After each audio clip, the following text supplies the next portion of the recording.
Kani waa Kaluumaysato Nigerian ah oo soo dabtay kalluunka Blue Marlin oo qiimihiisu dhanyahay 2.6 milyan oo dollar. Ma sahlana in la soo qabto, rafaad badan ayaana loo maraa in la helo, maadaama uu dunida ku yar yahay aadna loo ugaarsado. Qofka soo qabsada malaygan ayaa loo aqoonsan yahay maalin taajir. Suuqa macaashka kalluunka dahabiga ah kala imaan kara malaayiin dollar oo uu hal maalin ku tabcaday. Ninkan oo doonidiisa shidaal kaga shubtay degmada Dhanyahay ee dowlad-deegaanka Rivers ayaa badweynta ka soo qabsaday kalluun tiro badan oo uu ka mid yahay Blue Marlin, waxaana sawirro dhowr ah ka qaaday dalxiisyo uu cajiib la noqday kalluunkani. Balse kalluumaystahani wax aqoon uma lahayn qiimaha Blue Marlin, waxa uuna ula dhaqmay sidii malay caadi ah oo ku fadhiya $2.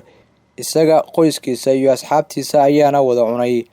Markii baraha bulshada lagu baahiyay sawirka malayga ayaa badmaaxayaashu dalxiisaha la soo xiriireen iyagoo weydiiyay inuu u keeno kalluunka si lacag badan looga siiyo maadaama uu yahay mid qaali ah.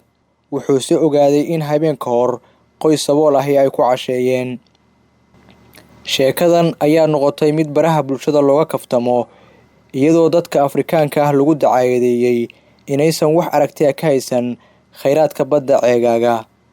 Wakaaladda AFP ayaa lagu daabacay in qof walba oo cunay gobol ka mid ah kalluunkan uu ka qoomeeyay maadaama uu liqay hanti isaga ka qaalisan.